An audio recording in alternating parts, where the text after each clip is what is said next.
Hello, it's Stella with Earth Lovers Oracle. I hope you are well today. I'm recording this on the Sunday before the full moon in Pisces, and it's depending where you live in the world, the full moon will be from the 1st to the 2nd of September in various places. So when a full moon happens, you have the sun is opposing the moon, and at the moment the sun is in Virgo and the opposite sign in Pisces, and that's where the moon is. So we in a way we have a kind of polarity, as well as the fact that we know that things come to fruition on a full moon. We have a polarity, and in the sign of Virgo it's logic and organization, and in Pisces it's about being deeply creative and instinctive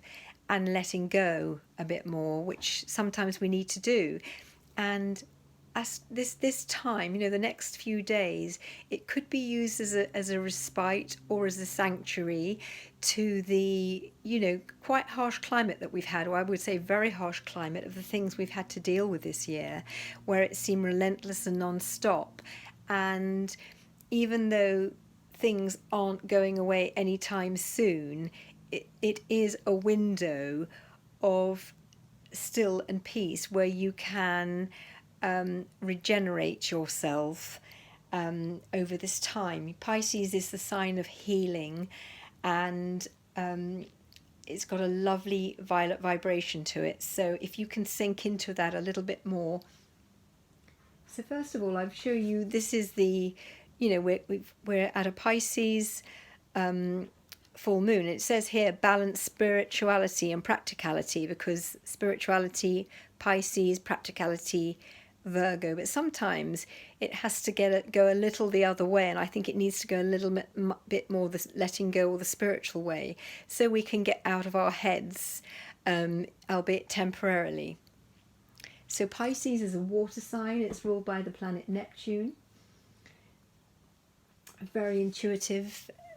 It has a reverence of everything being deeply connected, and Pisces being the 12th sign, it is felt that it's journeyed around all the other signs, and it's very, very wise and knows that we absolutely are all connected, where some signs would have more difficulty with that concept. So the full moon is about surrendering to the divine, and that's really very apt when we think about the sign of Pisces, because it's about devotion and divinity and surrender, just surrendering up, often in trust or in faith.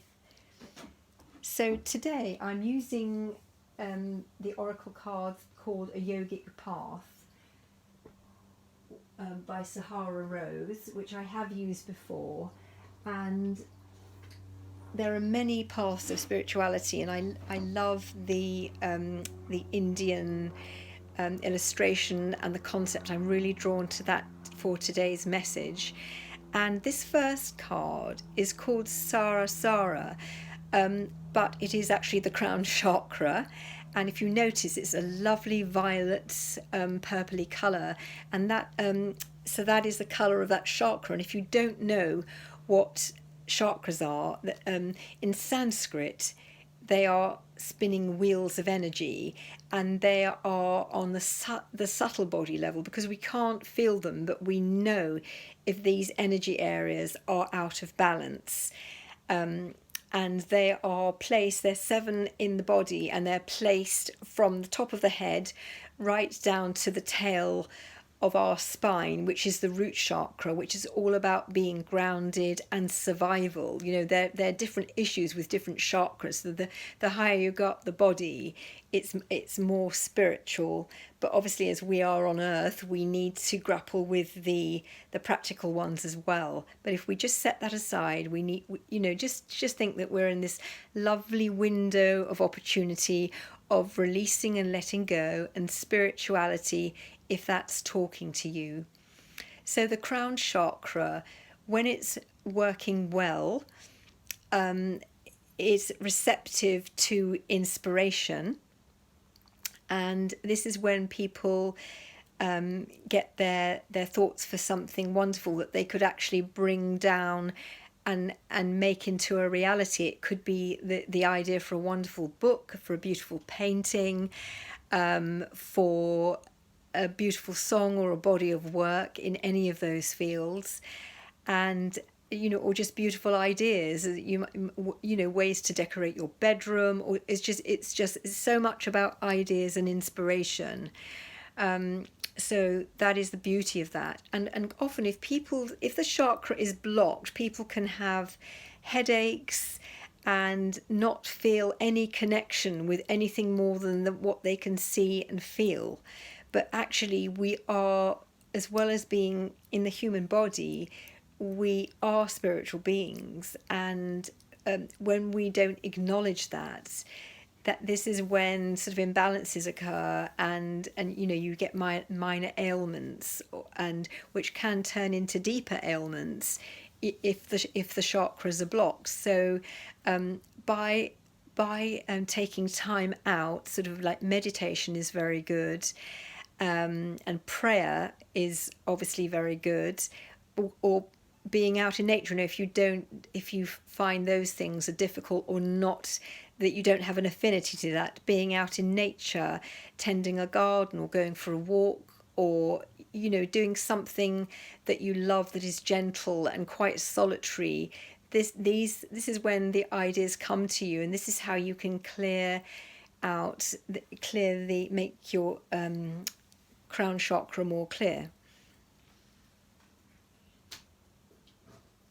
So the next card that I drew is the Buddha, and we know the Buddha is a beautiful symbol of spirituality and much revered, but also each of us have a Buddha aspect to us. We have that capacity within inside us. It's like an inner light that everybody has, no matter what state they're in, and they may not be in touch with it. And you don't even have to be overtly religious, but it's sort of like an inner spark. And if you meet somebody who is in that state of calm, and perhaps they meditate and they're very chilled, it does have a very beneficial effect to one. And you could probably find that it raises you up to be in the presence of somebody like that. So if you could acknowledge that, and sometimes one has to dig a little deep for it, but one gets into that frame of mind by a little bit of solitude and relaxing and calm and meditating. So it's all that manner of thing, but it's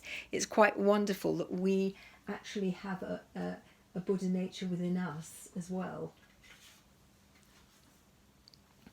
So the next card I've drawn is called Bhakti, which means devotion. And it's so Piscean, the idea of being devoted to something. And when you give yourself to something, it feels wonderful. A lot of people would feel that with their children, or with a partner, and for some people it is a religion or a parent. It is that feeling of giving, where your heart's really, really open. And it feels better to be the giver than the receiver, and to devote. It's sort of like things fall away, but it's sort of like a lovely state to be in. So you might like to think, is there something that you can feel devoted to? It could be an animal, it could be a cause, but it's that lovely, beautiful expression of devotion.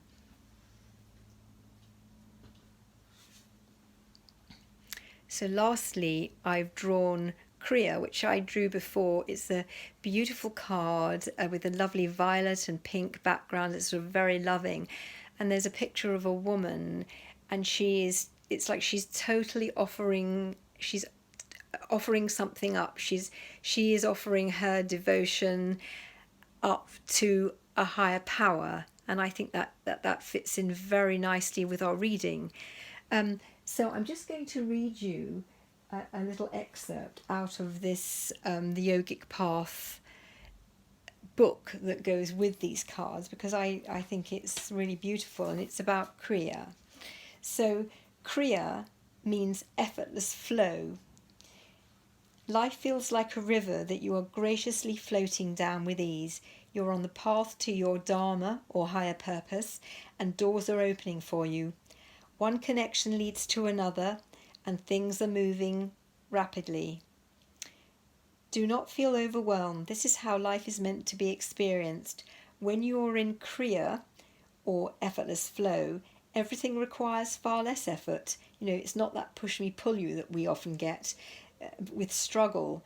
The universe is propelling you in the direction of your purpose and providing you with assistance to fulfill your very important role that you have to play. You no longer have to push, but rather can surrender to the greater forces at play. Keep up the flow and don't lose sight of your greater goal, uplifting the vibration of this planet. Because really, this is showing that when one is sort of practicing this, like regular meditation, regular sort of a bit of time off social media, a bit more silence, that you can get more into that zone, and it's so beneficial to feed that side. Whereas often we get this busyness and practicality and everything kicks in, but funnily enough, it's sort of like the chicken and the egg. But if we get that effortless flow, our everyday things flow better. We know we're not hitting so many brick walls, and everything isn't such a struggle. So it's a great thing to aspire to. So with this beautiful Pisces full moon, it's a time, it's a window of opportunity to take a breather if you can, and look upon it as a little bit of a sanctuary, a bit of respite from your everyday worries, and try and get into that space through a way that you feel is comfortable for you. And I think that you will find it very rewarding. So I hope you've found this enjoyable and helpful. And if you've liked it, please like it. And if you'd like to subscribe, I would really like that. And I will speak to you very soon. Take care.